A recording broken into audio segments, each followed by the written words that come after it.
بڑے بڑے لوگ تیرے مرید بنے ہوئے ہیں اور یہ بڈھا ابھی تک اپنی اکڑ میں ہے۔ دماغ کی خرابی ہے نا بابا۔ سولنگی نے اسے بھڑکانے کے انداز میں بظاہر ٹھنڈا کرنا چاہا۔ اور کیا، وڈیرا سچ تو کہتا ہے۔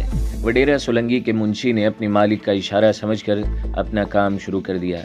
عین ان لمحات میں جب منشی ادھر سائیں لوگ کو تیش دلا رہا تھا، دوسرے کمرے میں موجود اس کا دوسرا خاص ملازم یہی کارنامہ بڑا سائیں کے ساتھ انجام دے رہا تھا۔ دماغ خراب ہو گیا ہے سائیں اس کا۔ اسے علم نہیں کہ آج بھی تیرے نام سے نزدیک دور کے 150 گوٹھ کانپتے ہیں۔ ارے تو مرد ہے مرد، تو نے پولیس کی دوڑیں لگائی ہیں۔ بڑے بڑے ترم خان تیرے سامنے دم نہیں مار سکتے، اور یہ کل کا چھوکرا۔ بابا بڑا سائیں، تم نے اسے شہر بیچ کر بڑی غلطی کی اور اس کا اتنا دبدبہ کیوں بنایا؟ تم خود ہی بھگتو۔ کس نے کہا تھا کہ تم اپنے سے زیادہ اسے اوپر لے جاؤ؟ ہاں، کس نے کہا تھا؟ اس نے بڑا سائیں کو غصے سے نیم پاگل ہی کر دیا تھا۔ دوسرے ہی لمحے اس نے زور زور سے اپنے بیٹے کو گالیاں اور دھمکیاں دینا شروع کی، جس کی آواز دوسرے کمرے میں سائیں لوگ کو اچھی طرح سنائی دے رہی تھی۔ وڈیرا سولنگی کے ہونٹوں پر شیطانی مسکراہٹ گہری تھی۔ وہ دونوں مہروں کو اپنی مرضی کی بساط پر لے آیا تھا اور اب آسانی سے کسی پر بھی شہ مات دے سکتا تھا۔ بابا، ان کا دماغ ٹھنڈا کرو، میں ذرا دوسری حویلی میں جا کر ایک ٹیلی فون کراؤں۔ اس نے اپنے منشی کی طرف دیکھ کر آنکھ دبائی اور تیزی سے باہر نکل گیا۔ وڈیرا سولنگی کا دماغ شیطان کی فیکٹری تھا۔ اسے ہر لمحہ نئی شیطانی سوچتی تھی۔ برق رفتاری سے وہ اپنے شب خوابی کے کمرے تک پہنچ گیا۔ دوسرے لمحے اس نے اپنے سرہانے دھرا وہ ہینڈی کیمرہ اٹھا لیا جو اسے میڈم للیتا نے بطور تحفہ دیا تھا۔ اس کے ساتھ ہی وہ وڈا سائیں والے کمرے کے دروازے سے لگ کر کھڑا ہو گیا۔ اس کے کارندے اپنے کام میں جٹے تھے۔ چند سیکنڈز تک دونوں باپ بیٹے ایک دوسرے کو گالیاں دیتے رہے، جس کے بعد شراب کے نشے اور غصے سے نیم پاگل سائیں لوگ نے کمرے کے کونے میں دھری وہ تیز دھار کلہاڑی اٹھا لی جو اس کا باپ یہاں تک لایا تھا اور جو ہمیشہ اس کے ساتھ رہتی تھی۔ وہ غصے سے باولا ہوا دوسرے کمرے کی طرف لپکا۔ اس مرحلے پر دونوں کو قابو کرنے والوں نے جان بوجھ کر دونوں کو ڈھیلا چھوڑ دیا تھا اور زور زور سے چیخنا چلانا شروع کر دیا۔ بڑا سائیں کو اپنے سر پر کلہاڑا لگنے کا احساس اس وقت ہوا جب اچانک دور کی ایک تیز لہر نے اس کے سارے بدن کو کاٹ کر رکھ دیا۔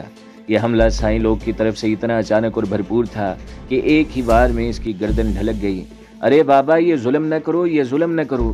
منشی اور دوسرے دونوں ملازمین نے چلاتے ہوئے ان کے گرد چکر لگانے شروع کر دیا اور اس وقت تک آدم خوروں کی طرح ان کے گرد چکر لگاتے رہے جب تک کہ انہیں بڑا سائیں کے مرنے کا یقین نہ ہو گیا۔ سائیں لوگ نے جنونی قاتل کی طرح اپنے باپ کے جسم کو ٹکڑوں میں تبدیل کر دیا تھا، لیکن اس کے فرشتوں کو بھی اس بات کی خبر نہ ہو سکی کہ وڈیرا سولنگی نے اپنے ہاتھ میں پکڑے ہوئے اور جدید ترین ہینڈی کیمرے سے ساری فلم بنا لی تھی اور اب وہ واپس اپنے کمرے کی طرف جا رہا تھا۔ بڑی فاتحانہ انداز سے اس نے شیطانی مسکراہٹ کے ساتھ اپنے کیمرے کی طرف دیکھا اور اسے چوم کر دوبارہ الماری میں رکھ دیا۔ دوسرے ہی لمحے وہ بظاہر بڑی افراتفری میں قریباً بھاگتا ہوا دوسرے کمرے کی طرف جا رہا تھا۔ ارے کیا ہو گیا بابا؟ ارے یہ کیا ظلم ہو گیا؟ سائیں لوگ، تم نے کیا کر دیا؟ اس نے کمرے میں آتے ہی چلانا شروع کر دیا۔ سائیں لوگ کو اچانک ہی جیسے ہوش آ گیا۔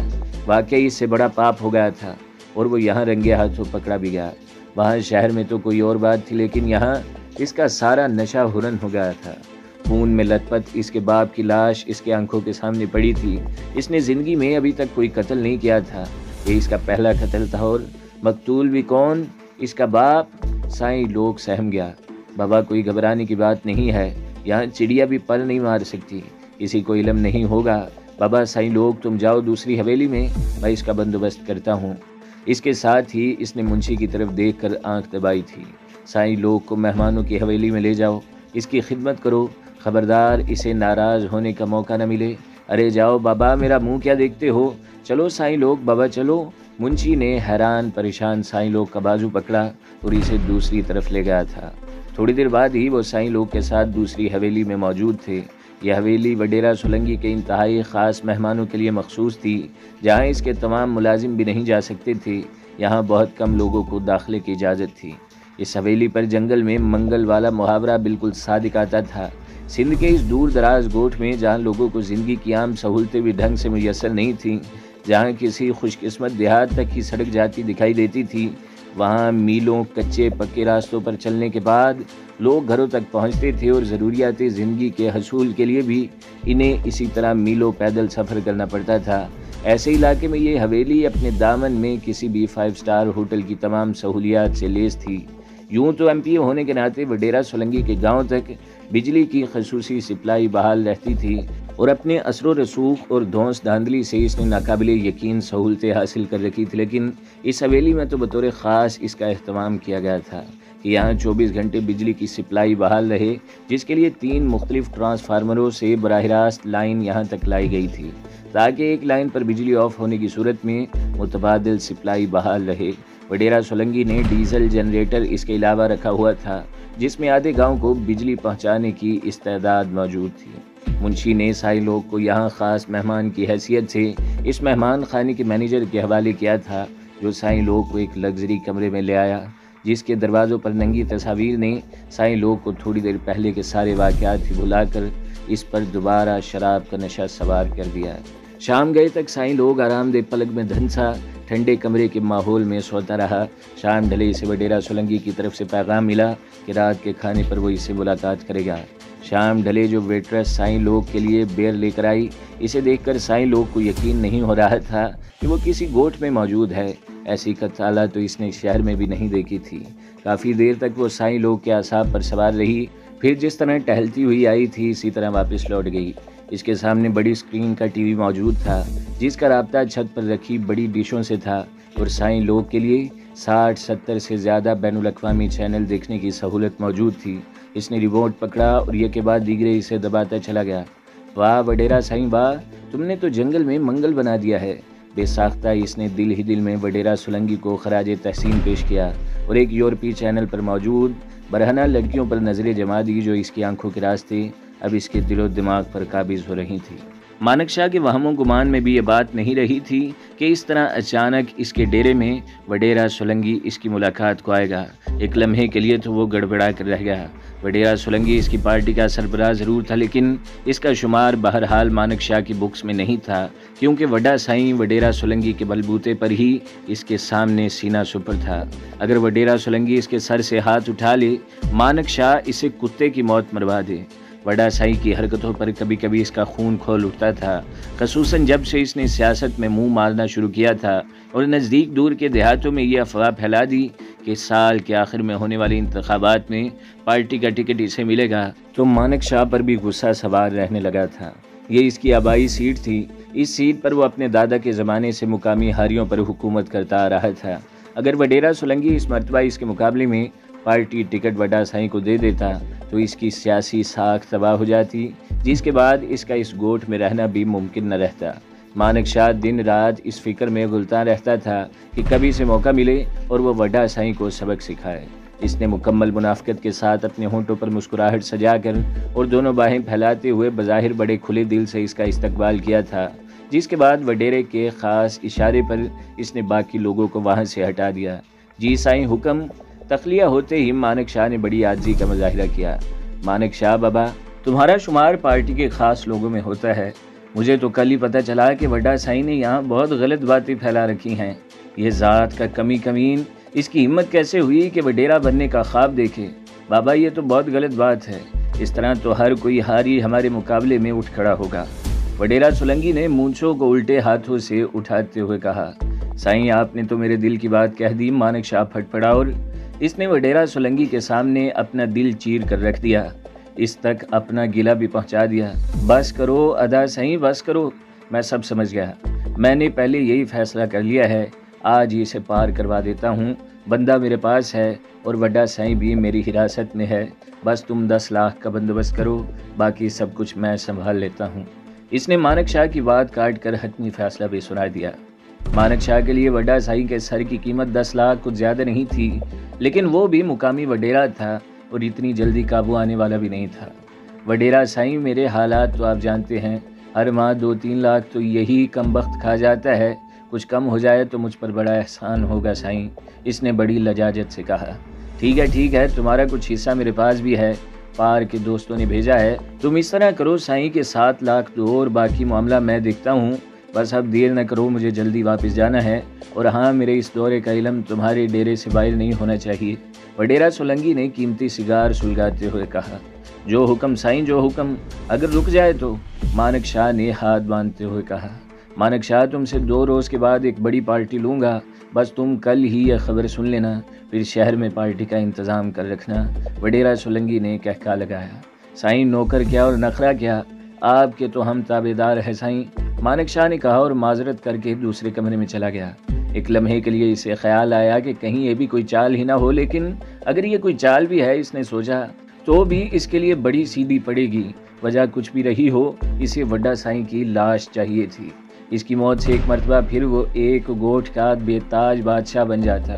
اس کے کارندے لوگوں کے دماغ میں یہ بات آسانی سے ڈال سکتے تھے کہ وڈیرا مانک شاہ نے وڈا سائیں کو مروا دیا ہے، اور لوگوں کے پاس اس خبر پر یقین نہ کرنے کی کوئی معقول وجہ نہیں تھی، جس کے بعد کسی کو اس کے سامنے دم مارنے کی ہمت نہ ہوتی۔ جہاں تک اس کے بیٹے سائیں لوگ کا سوال تھا، وہ گوٹھ میں آنا پسند ہی نہیں کرتا تھا، اسے شہر بہت راس آ گیا تھا۔ تھوڑی دیر بعد ہی وڈیرا سولنگی 7 لاکھ کیش کے ساتھ وہاں سے رخصت ہو رہا تھا۔ جس طرح آندھی اور طوفان کی رفتار سے وہ آیا تھا، اسی طرح واپس لوٹ گیا۔ شام ڈھل رہی تھی جب وہ سائیں لوگ کی آرام گاہ پر پہنچا۔ کوئی بے آرامی تو نہیں ہوئی سائیں لوگ؟ اس نے سکرین پر نظریں جمائے سائیں لوگ سے پوچھا۔ نہ وڈیرا سائیں نہ، آپ نے تو یہاں دل خوش رکھنے کا سارا سامان رکھا ہوا ہے، اس نے ندیدے بچوں کی طرح خوش ہوتے ہوئے کہا۔ ارے بابا، یہ تو کچھ بھی نہیں، ہمارے ساتھ دوستی لگائی ہے تو اپنے شہر کو بھول جاؤ گے۔ یہ کہتے ہوئے اس نے گھنٹی بجائی۔ دوسرے ہی لمحے وہی خوبصورت ویٹرس اندر آ گئی جو سائیں لوگ کے اعصاب پر بڑے لمحے سے سوار تھی۔ آج رات یہ چھوری تمہاری میزبانی کرے گی۔ بابا سائیں لوگ، یہاں سب کچھ موجود ہے، جب تک جی چاہے عیش موج کرو، جب جی چاہے جہاں جانا چاہو ہم پہنچا دیں گے۔ شکریہ وڈا سائیں، تم نے سائیں لوگ کو خرید لیا ہے، اب مجھ سے ہاتھ ملایا ہے تو جلدی میرا اور میرے باپ کا فرق سمجھ جاؤ گے۔ دونوں کچھ دیر تک ادھر ادھر کی باتیں کرتے رہے۔ اس درمیان وڈیرا سولنگی نے اسے یقین دلا دیا تھا کہ اس کے باپ کے قتل کی بات کسی کو معلوم نہیں ہوگی۔ اچھا سائیں لوگ، میں چلوں؟ تم اپنا غم ہلکا کر لو، ابھی تمہیں اپنے وڈا سائیں کا ماتم بھی تو کرنا ہے۔ دونوں نے ایک ساتھ شیطانی کہکا بلند کیا اور وڈیرا سولنگی وہاں موجود فاحشہ کو اس سے متعلق ضروری ہدایات دے کر چلا گیا۔ تیسرے روز وڈا سائیں کی لاش مقامی جنگل کے باہر سے ملی تھی۔ یہ جنگل ڈاکوؤں کا مسکن تھا، جہاں متعدد پولیس مقابلے ہو چکے تھے۔ اس طویل جنگل میں ڈاکوؤں کی خفیہ پناہ گاہیں تھیں اور لوگ کم ہی ادھر جایا کرتے تھے۔ ایک بکریاں چرانے والے کو وڈا سائیں کے مسخ شدہ جنگل کے نزدیک اس حالت میں لاش ملی تھی کہ اس کا چہرہ ناقابل شناخت ہو چکا تھا۔ لاش ملنے کی اطلاع پر سب سے پہلے وڈیرا سولنگی موقع پر پہنچا تھا۔ اس کے چہرے پر سوگواری عیاں تھیں۔ شام تک سائیں لوگ بھی اپنے مریدوں سمیت 3 بڑی جیپوں میں شہر سے یہاں پہنچ گیا۔ مانک شاہ نے تو باقاعدہ آنسو بہائے تھے۔ وڈیرا سولنگی کی طرف سے خصوصی پریس کانفرنس کا اہتمام کیا گیا، جس میں اس نے بڑے دکھی دل سے بیان جاری کیا کہ وڈا سائیں کو سرکاری ایجنسیوں نے قتل کر کے اس کی لاش جنگل میں پھینکی ہے۔ اس نے اس ہولناک تشدد پر کارروائی کی شدید مذمت کرتے ہوئے اپنے بیان میں کہا کہ اس قسم کی ریاستی دہشت گردی سے حکومت ان کے عزائم میں کمی نہیں لا سکتی اور وہ ڈٹ کر ظلم کا مقابلہ کریں گے، اپنے صوبے کے عوام کو ان کے حقوق دلا کر رہیں گے۔ بیان کے آخر میں اس نے کہا کہ حکومت ہمیں آخری کونے تک لے جا رہی ہے، جس کے بعد واپسی کا کوئی راستہ باقی نہیں بچے گا، اور ایسے اوچھے ہتھ کنڈوں سے عوام کے حقوق غصب نہیں کیے جا سکتے۔ سائیں لوگ نے کوئی بیان جاری نہیں کیا تھا۔ جب اخباری نمائندوں نے، جنہیں وڈیرا سولنگی کے کارندے اپنی ایئر کنڈیشن گاڑیوں میں شہر سے یہاں تک لائے تھے اور جن کے پیٹ اور جیبیں اچھی طرح بھر دی گئی تھیں، سائیں لوگ سے باز پرس کا رد عمل دریافت کیا تو اس نے صرف اتنا کہنے پر اکتفا کیا کہ وہ غیر سیاسی آدمی ہے، اللہ لوگ ہے، اسے ان معاملات سے کیا لینا دینا۔ وہ قدرت کے اس فیصلے کو قبول کرتا ہے، لیکن ایک درویش ہونے کے ناطے اسے اس بات کا افسوس ضرور ہے کہ جب اس کا باپ مجرمانہ زندگی سے تائب ہونے کے بعد شریفانہ زندگی بسر کر رہا تھا تو اسے قتل کیوں کیا گیا۔ جب مقامی تھانے نے وڈا سائیں کی لاش پوسٹ مارٹم کے لیے حاصل کرنی چاہی تو انہیں زبردستی روک دیا گیا۔ وڈیرا سولنگی اور ایم پی ایم مانک شاہ نے ایس ایس پی سے کہا کہ اگر پولیس نے لاش کا پوسٹ مارٹم کروانے کی کوشش کی تو یہاں عوام پر قابو پانا ان کے لیے ناممکن ہوگا۔ پولیس نے بھی خاموش رہنا ہی مناسب جانا، کیونکہ سائیں لوگ نے بھی اپنے باپ کی لاش کی مزید بے حرمتی کروانے سے صاف انکار کر دیا تھا۔ اس سے پہلے کہ یہ معاملہ صوبائی ہیڈ کوارٹر تک پہنچے، انہوں نے لاش کو غسل دے کر اپنے آبائی قبرستان میں دفن بھی کروا دیا۔ رات گئے تک سائیں لوگ کے پاس نزدیکی گوٹھوں سے لوگ تعزیت کرنے آتے رہے۔ سائیں لوگ کو کافی دیر تک خود کو سوگوار ظاہر کرنے کا ڈھونگ رچانا پڑا۔ رات گئے غم سے نڈھال سائیں لوگ کو اس کا غم غلط کرنے کے لیے وڈیرا سولنگی زبردستی اپنے ساتھ لے گیا، جہاں ساری رات اس کے خصوصی مہمان خانے میں سائیں لوگ اپنا غم غلط کرتا رہا۔ صبح اسے واپس اس کے گوٹھ میں پہنچا دیا گیا۔ 6-7 روز تک ڈرامہ رچانے کے بعد سائیں لوگ اپنے مریدوں سمیت شہر واپس لوٹ گیا۔